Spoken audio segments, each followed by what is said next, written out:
The silence of deep space near the cold, gray world of Peruse was a thing of substance. It was a quiet so profound, it hummed in the sensors of the Galactic Concord vessel's celestial whisper. On the bridge, Captain Kaler of the Talaxians preened a chest feather, a sign of calm contentment. His ship, a graceful thing of sweeping curves and soft light, was a tool for discovery, not conflict. Its purpose was to listen to the stars, to chart the gentle whispers of the Cosmos Dot at the secondary science station. Officer J. Kim, the only human on board, watched his own monitors. He was young for his post, here on an interspecies exchange program. His presence was a courtesy, a gesture from a new species that had, on paper, technology centuries behind the Concorde. The others saw him as bright but primitive, like a curious child allowed into a university library. Gravimetric anomaly, Jay said, his voice cutting the quiet. It was not loud, but it carried. Reading at 035 by Mark 7. It's substantial. Science Officer Treen, a willowy being of crystalline biology, frilled softly. Confirmed, Captain. A gravitational spike. Likely a microsingularity, a rogue fragment. Fascinating. We should adjust our orbit to observe. Kaler nodded. A small mystery. Plot the course, Treen. Let us give this little black hole a wide berth and study it from a safe distance. Jay's fingers danced over his panel, refining the data. His brow furrowed. Captain, the anomaly is... It's moving. Against the local stellar drift. And the signature is pulsed. Regular, not natural. A gentle, amused clicking came from the navigation station. The human's instruments are still basic, the navigator said, not unkindly. Sensor echo from Peruse's magnetic field, perhaps. It is not an echo, Jay insisted, his tone respectful but firm. He transferred his data to the main viewer. The spike on the graph was a monstrous, jagged thing. The mass reading is equivalent to a small moon. If it were a natural object with that density, we'd see light-lensing accretion. There's nothing on optical or thermal. It's like a hole in space. Kaler studied the graph. The idea was preposterous. A mass that large, moving with intent, invisible? The energy required to cloak such an object defied known physics. It was the stuff of fearful tailies, not science. Your theory, Officer Kim?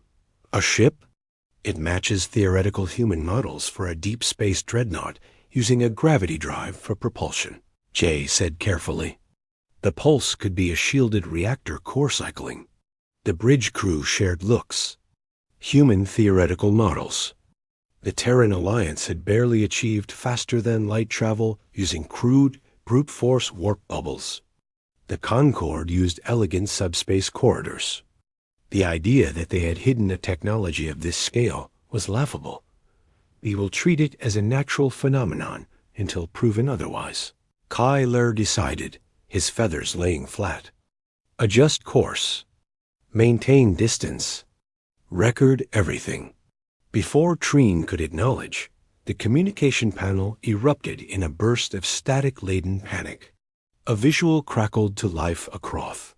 Its reptilian face was scaled with fear, its words a guttural snarl translated by the computer. Under attack, unknown. They are brace. The signal dissolved into a scream of tearing metal, and then vanished.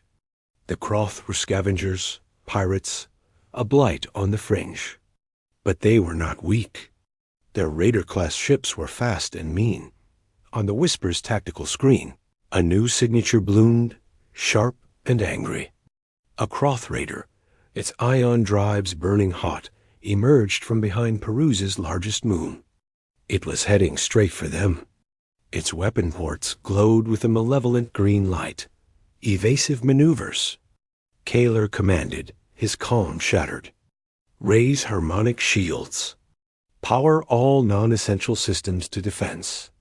The Whisper shuddered as it banked, its gentle engines whining in protest. It was a peacock facing a wolf. Its shields were designed to deflect radiation and microdebris, not plasma cannons. A single hit would crumple its hull. The Croth ship closed the distance with terrifying speed. A targeting laser painted the Whisper's bridge. Kaler closed his eyes, offering a silent prayer to the endless sky. J was not praying. He was staring, white-knuckled, at his gravimetric readout. The massive phantom anomaly was no longer holding position. It was moving, faster than anything so large should be able to move. It was on an intercept course, placing itself directly between the fleeing Whisper and the charging Croth raider. "Captain, look!" Jay shouted, pointing at the forward viewport. Space itself seemed to fracture.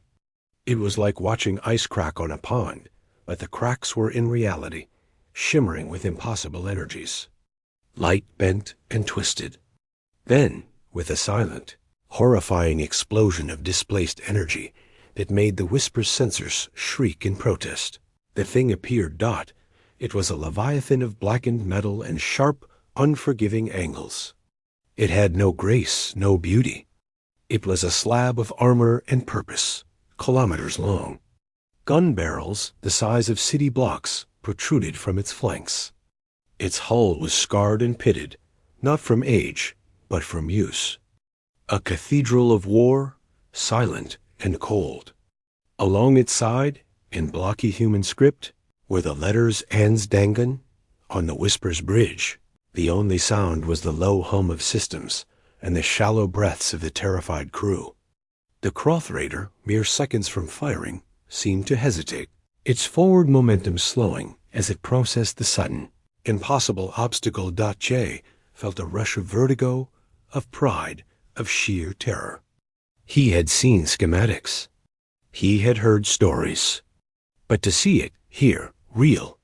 His lips were dry. He spoke in a whisper, not to Kaler, but to himself, a quiet affirmation in the language of his home. "The Dangan," he breathed, the word heavy with meaning. They sent a guardian.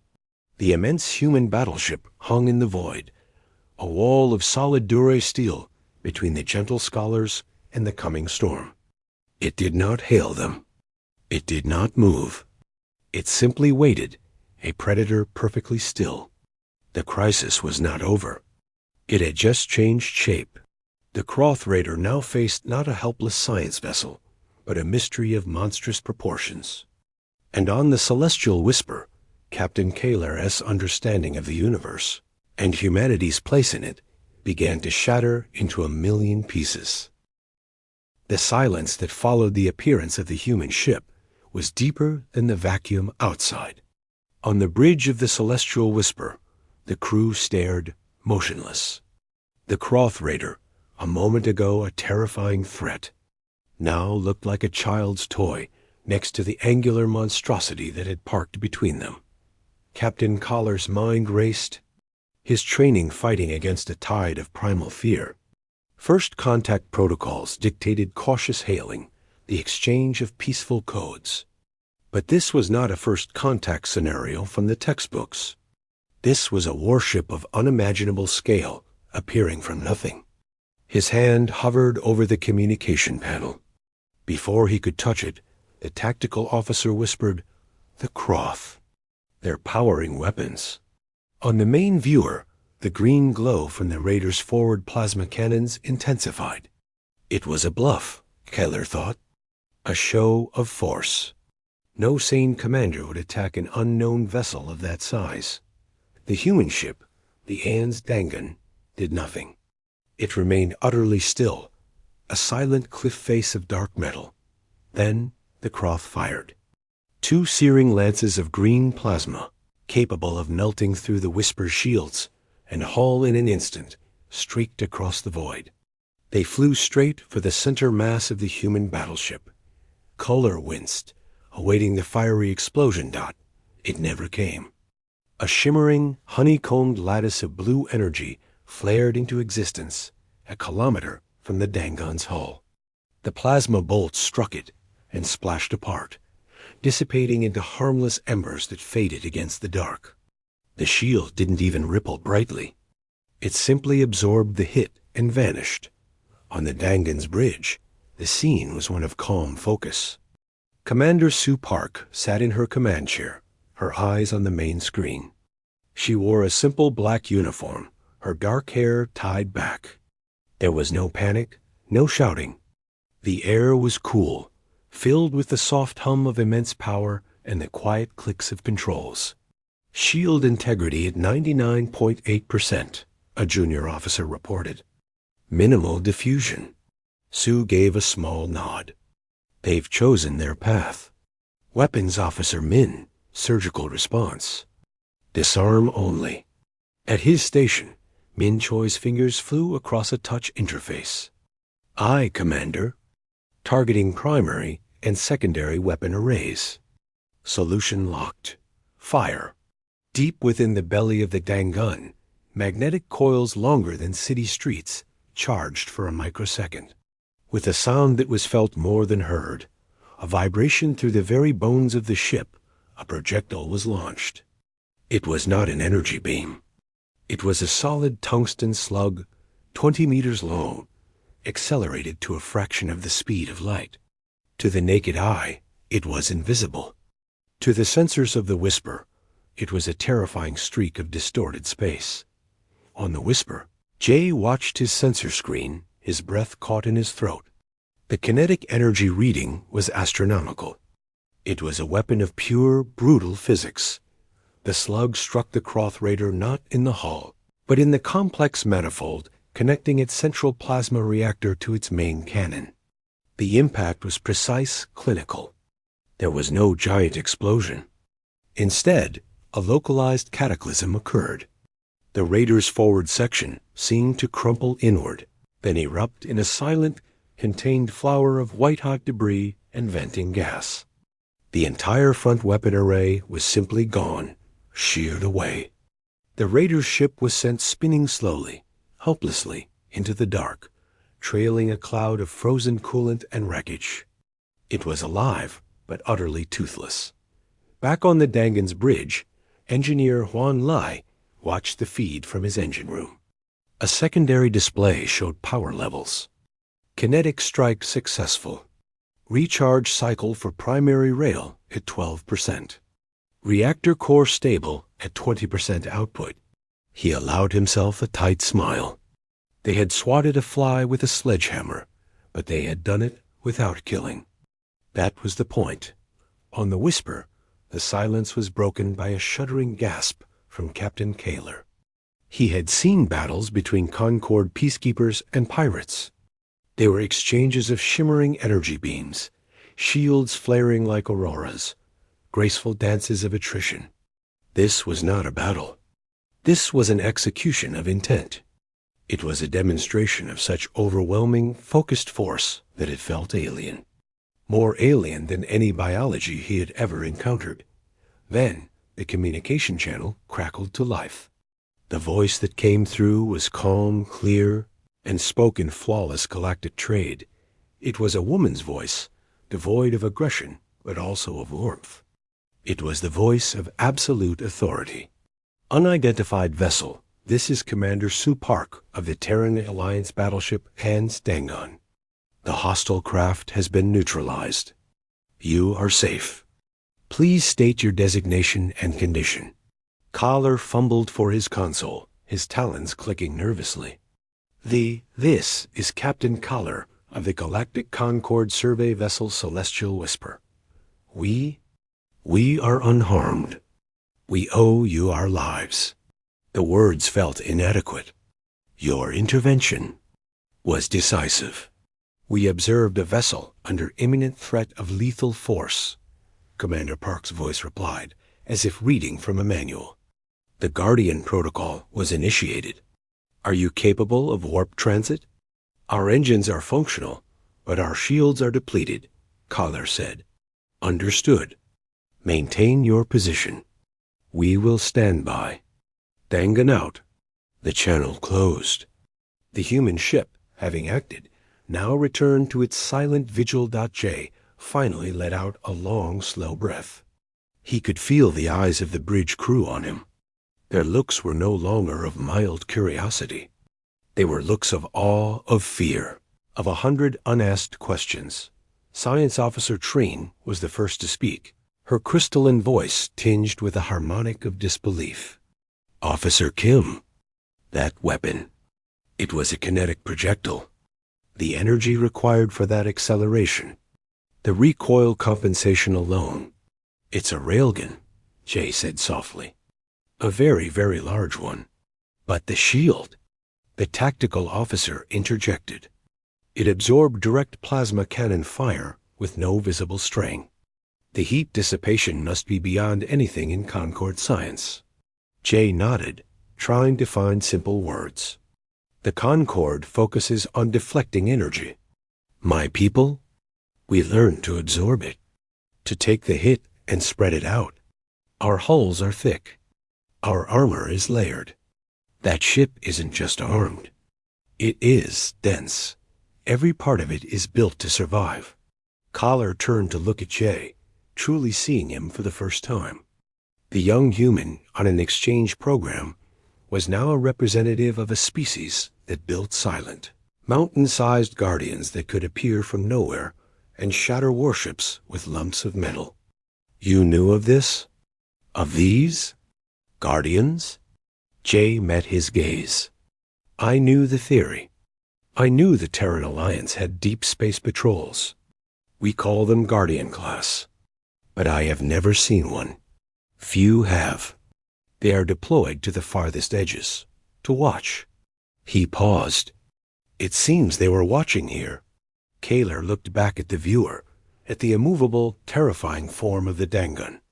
It was a statement.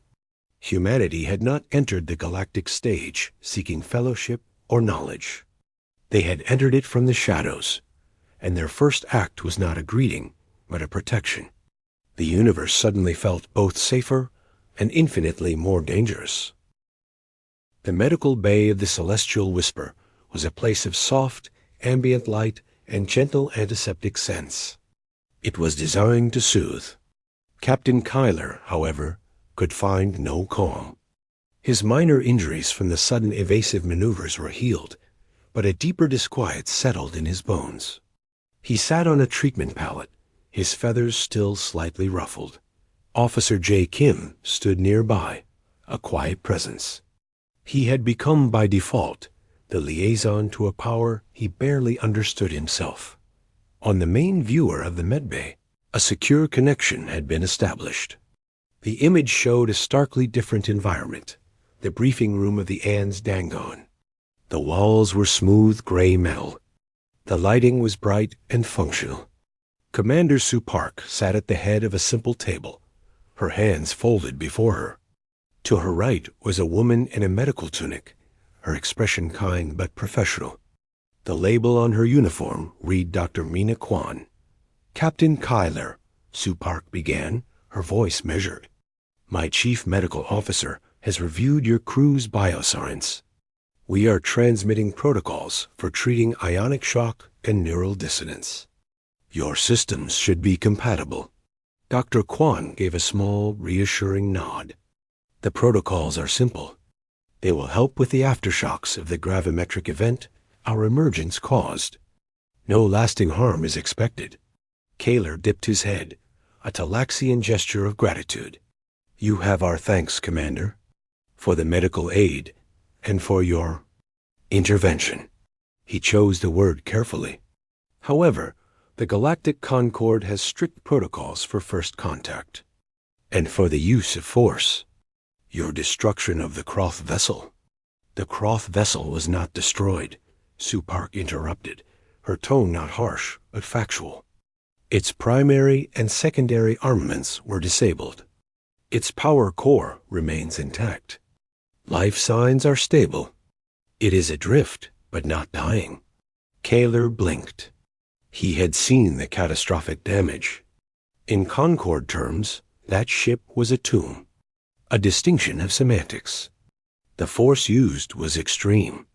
The force used was the minimum required to end the immediate threat to your lives, Sue replied. Our long-range sensors identified the vessel as a Croth Ravager class raider. Our records, from past encounters in unclaimed territories, indicate their standard tactic is to disable with the first volley, then board and loot. Survivors are uncommon. We assess the threat as lethal and imminent. Our Guardian protocol is clear in such scenarios. A chill went through Kaler. Asterisk past encounters. Unclaimed territories. Asterisk humanity had a history with the Croth he knew nothing about. They had been active and violent in the dark spaces of the galaxy long before this moment. They weren't new to conflict. They were veterans of it. You have been observing us, Kaler stated, not as an accusation, but as a dawning realization. We have been observing this region of space, Supark corrected. The Terran Alliance believes in situational awareness. The Dangan is one of several sentinels. Our mission is to patrol, to gather data, and to protect. To protect whom? Any sentient beings under direct, unjust threat, she said, as if it were the most obvious thing in the world. We saw you. We saw the Croth. The calculation was simple. It was a philosophy of breathtaking simplicity and terrifying implication. They didn't ask for affiliation, for treaties, or for payment. They saw a wrong and they acted. It was the logic of a guardian, but also of a sovereign power that made its own rules. Jay shifted on his feet. Commander, the Concord's way is to attempt communication, to de-escalate, to offer surrender. Dr. Mina Kwan spoke softly from the screen. Captain, with respect, would the Croth have offered your crew the chance to surrender? Our historical and psychological profiles suggest a probability of less than 2%. Waiting for their answer would have meant your deaths. The truth of it hung in the air. Kaler knew she was right. The Croth were predators. They did not negotiate with prey. The human action, however brutal it seemed, had been undeniably effective. It had also saved every life on his ship-dotted debt. Not just of life, but of honor. In Concord culture, such a debt required formal acknowledgement and an offer of reciprocity. Commander Park, Kaler said, drawing himself up. The Concord recognizes the weight of your action. You have saved my ship and crew. We are in your debt. I would like to extend an official invitation. Let us host you and a delegation aboard the Celestial Whisper. Let us conduct proper first contact ceremonies. Let us speak, not as rescuer and rescued, but as two peoples meeting in peace. He saw Jay tense slightly. He saw Commander Park's eyes flicker to someone off-screen, a silent consultation. The pause was brief. We accept your invitation, Captain Kaler, Supark said. It is a logical next step. However, I must insist on a condition. Name it. My delegation will include a security detail. For their safety and for yours. Our Marines are disciplined, but they will be armed. This is non-negotiable. The request was another shock. Bringing armed soldiers into a first contact meeting was a profound breach of Concord etiquette. It spoke of deep, ingrained suspicion. Or perhaps, Jay thought, a deep, ingrained understanding of how dangerous the universe could be. They weren't assuming the Whisper was a threat. They were assuming that threats could appear anywhere, at any time. Kaler's feathers flattened in discomfort, but he nodded. He had no power to refuse.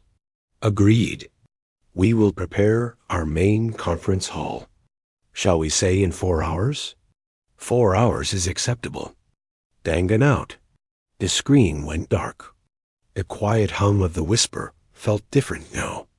It was the quiet of a gentle garden preparing to receive a group of stone-faced soldiers.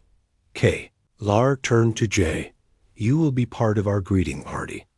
You are the only one here who understands them, even a little. I'm not sure anyone truly understands them, Captain, Jay said honestly. But I will help. As Kyler left to inform his crew, to prepare the delicate foods and the harmonic welcome chimes, Jay stayed behind for a moment. He looked out the medbay viewport. The Dangan was still there, a silent angular shadow against the stars. He thought of the Marines who would be coming aboard. He thought of the looks on his crewmates' faces.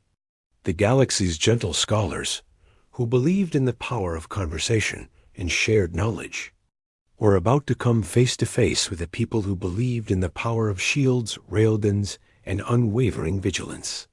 It was not just a meeting of species. It was a meeting of two very different visions of survival. And Jay knew, with certainty, that after today, the Concorde's vision would never be the same again. The main conference hall of the Celestial Whisper was a masterpiece of Concorde design. Soft, organic curves flowed from floor to ceiling. Light emanated gently from the walls themselves, mimicking the calm dawn of a Talaxian forest. The air carried a subtle floral scent. Around a central circular table of living wood, Captain Kaler and his senior staff waited. They wore flowing robes of quiet colors. The atmosphere was one of peaceful anticipation, but a tight nervousness hummed beneath it. Officer J. Kim stood slightly apart, feeling caught between two worlds. He wore his standard Concorde jumpsuit, but it felt like a costume now. A soft chime announced the arrival. The broad doors slid open. Commander Sue Park entered first. She wore her simple black uniform, clean and sharp. Behind her came two others, a male officer with an engineer's patch on his sleeve, Wan Li and Dr. Mina Kwan, who offered a small professional smile. They looked around, their expressions polite but unreadable. Then the Marines entered. There were 4 of them, led by a woman whose nameplate read Sergeant G. They did not march, but they moved with a unified, precise rhythm. They wore armor not of gleaming ceremonial plate, but of matte gray, scarred and scuffed.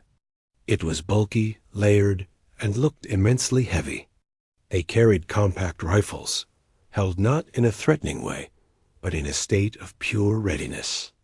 Their helmets were off, clipped to their belts, revealing faces that were calm, watchful, and devoid of any expression.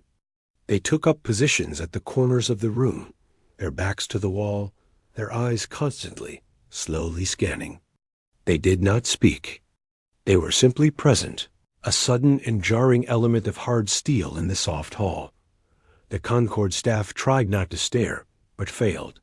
A xenobotanist's fronds trembled slightly. "Welcome, Commander Park," Kyler said, spreading his hands in a gesture of openness. "Please be seated. We have prepared refreshments.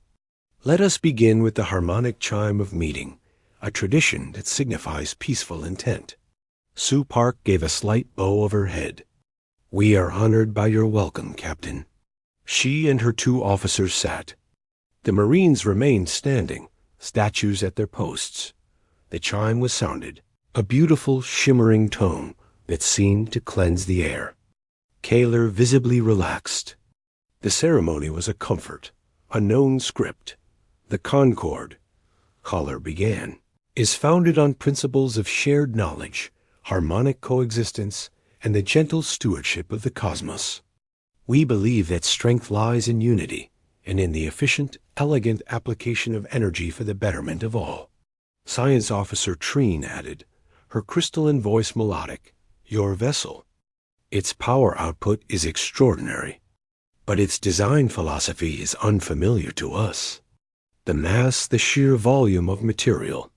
Forgive my directness, but it seems inefficient." Engineer Huan Lai, who had been quietly observing a floating hologram of a plant, leaned forward. His eyes lit up with practical passion. "Inefficient? No, it is redundancy. It is survival." His voice was earnest.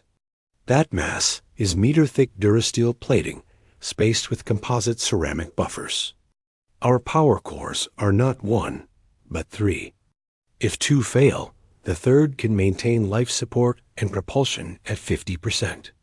Efficiency is useful. Reliability is vital." Dr. Kwan nodded. "It is a medical principle as well. Backup systems. multiple layers of protection. The environment of space is hostile. We build for that hostility. Sergeant G, from her post by the door, spoke for the first time. Her voice was clear, calm, and carried effortlessly. On my first deep space tour, a micrometeoroid cloud breached 3 compartments on our frigate. Hull layers 1 through 4 were compromised. Layer 5 held. All hands survived. Elegance did not seal that hole. 12 centimeters of boron-laced steel did. The room was silent. The Concorde delegates thought in terms of deflecting danger with energy shields. The humans spoke of layering walls so thick that danger could not penetrate them. It was a fundamental difference in thinking. Kylar sought to steer the conversation back to common ground. Your shield technology, however, is clearly advanced. It withstood a direct plasma strike with ease. It is a dissipator grid, Supark explained. It does not just block energy. It catches it, spreads it across thousands of capacitor channels, and bleeds it off as harmless radiation. It requires a significant power base to function. Which returns us to my question of scale. Trine pressed gently, her curiosity overcoming her fear. The power required just to move your vessel. The reactor output must be staggering. The energy waste. Huan Li's face broke into a wide grin. He looked at Commander Park. Ma'am? The secondary core is idling. A non-combat demonstration? 5%? Supark considered for a moment, then gave a single, slow nod. Authorized. Non-combat power pulse only. Keep it brief. Juan's fingers flew over a small wrist-mounted device. I, Commander. Initiating. A little light show. On the Dangan, deep in its armored heart, a system known as the Forge Core was commanded to awaken. This was not the main reactor, but a secondary, monstrous power plant used for manufacturing munitions and running the most energy-intensive non-propulsion systems. It hummed to life, cycling up to a mere 5% of its capacity. On the Celestial Whisper, the effects were instantaneous and terrifying. Every light in the conference hall dimmed to a dull brown, then flickered. The sweet scent in the air was replaced by the sharp smell of overheating circuits. The gravity plates under their feet stuttered for a heart-stopping second, making everyone lurch. The main viewer shattered into static. The gentle hum of the ship's systems became strained, high-pitched whine. From the hallway, alarms wailed briefly before power management systems cut them off. In the conference hall, the soft, living wood table gave a mournful creak. The entire event lasted less than 3 seconds. Then power stabilized. The lights returned, though slightly dimmer. The scent of flowers was gone, burned away. The Concorde delegates were frozen in their seats, wide-eyed, their hands gripping the table. The Marines had not moved a muscle, as if power fluctuations were a normal part of conversation. Huan Li looked at his wrist device. Output stable. Sorry about the lights. The Forge Core's idle pulse can be noticeable. Science Officer Trine was whispering to herself, her crystalline form trembling as she accessed her internal scanners. The energy spike, localized to their secondary system. The output was equivalent to the total peak consumption of Concorde Central Starbase. She looked up at the humans, not with fear now, but with a kind of horrified reverence. You carry a star's heart inside your hull. Just as a backup, Supark's expression remained calm. It is necessary for our mission profile. To be a guardian, one must have the strength to intervene repeatedly from any distance without resupply. We are not a fleet. We are a single, persistent point of safety. Captain Collar stared at her, his earlier notions completely shattered. He had thought of their weapon as impressive. But that was just a tool. This was the source. This raw, barely contained power was the true message. Humanity hadn't just built a ship. They had built a mobile, self-sustaining fortress that could outpower civilizations. They didn't join the galactic community because they needed it. They had brought their own. The gentle hum of the whisper felt very thin, very fragile.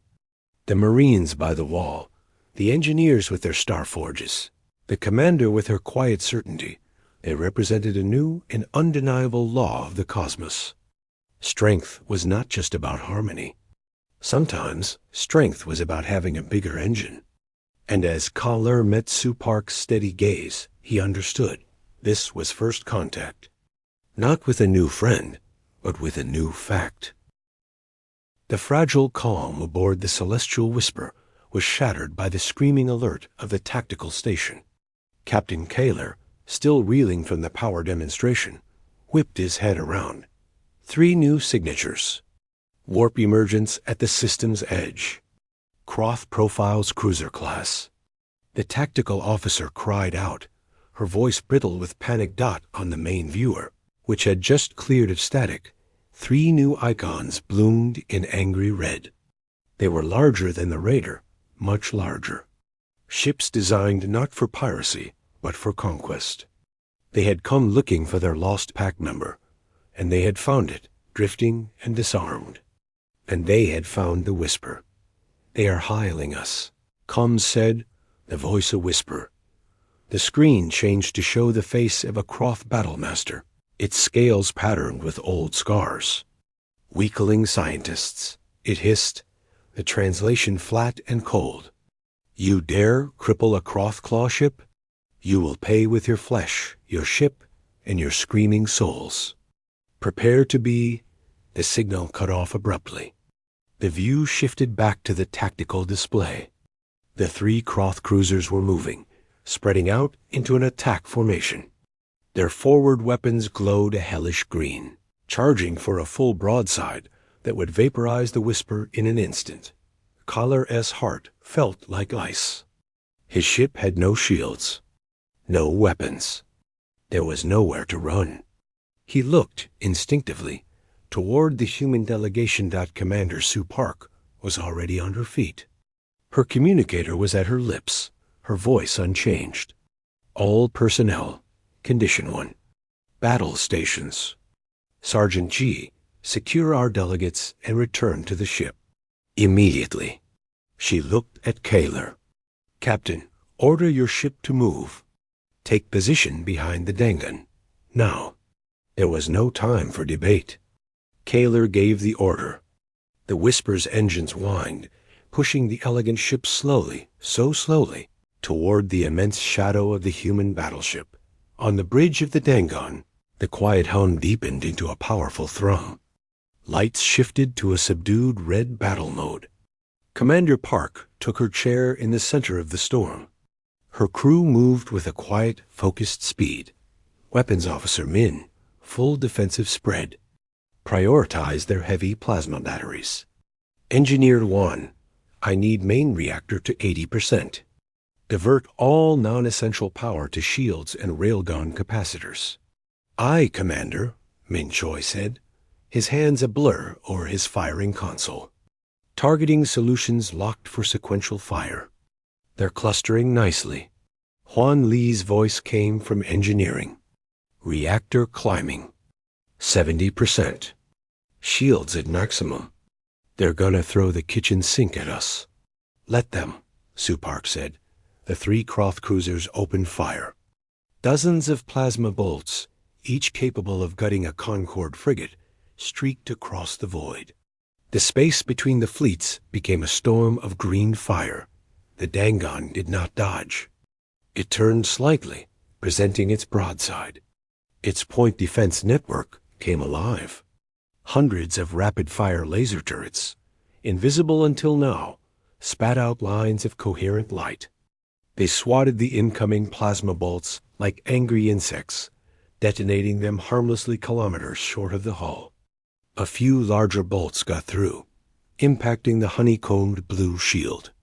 The shield flared brightly this time, rippling with absorbed energy, but it held without a flicker on the main power readouts.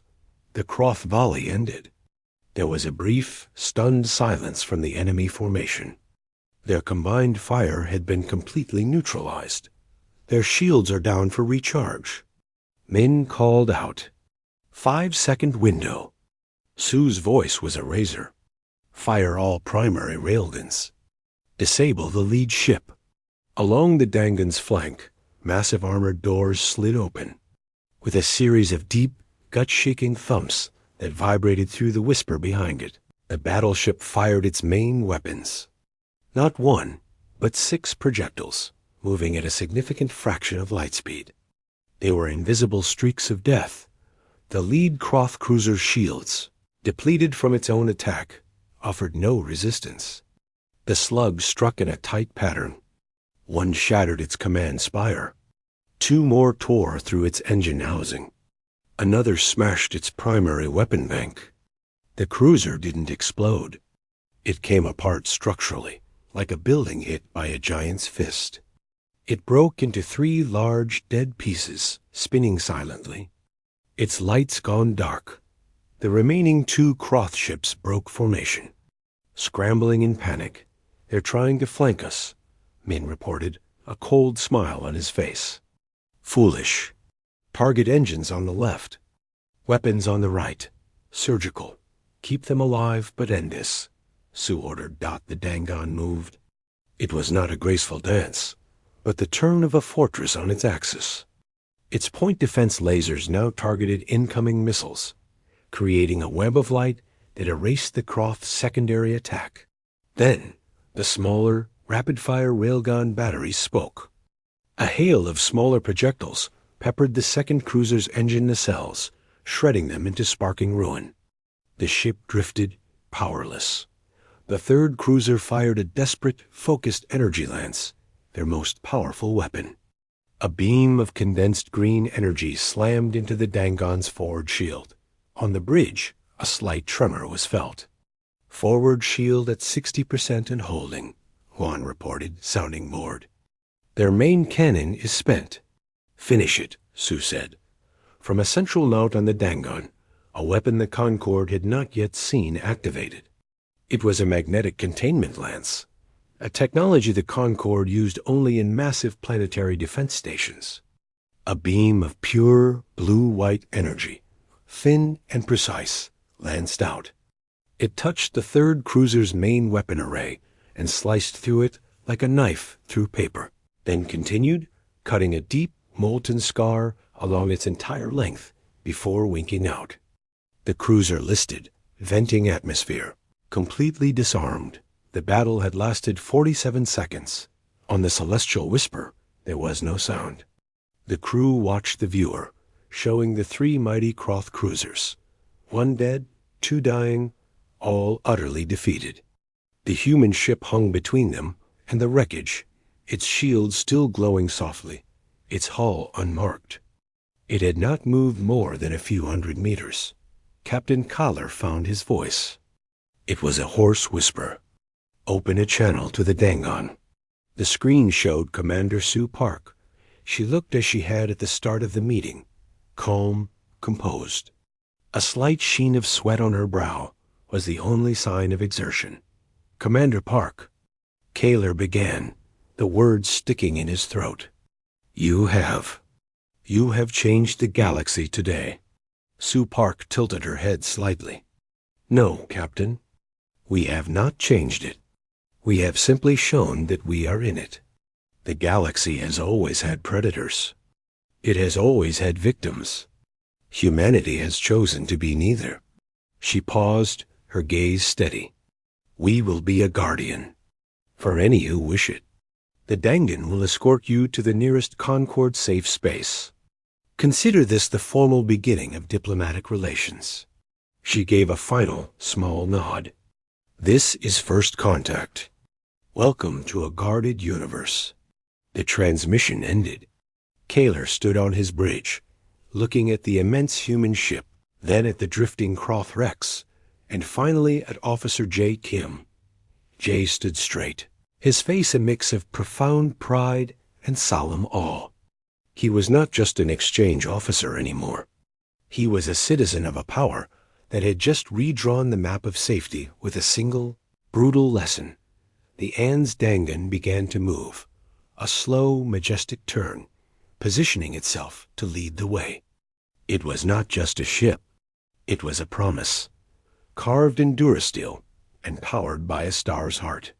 A promise that in the dark and silent places, there was now a wall between the gentle and the hungry.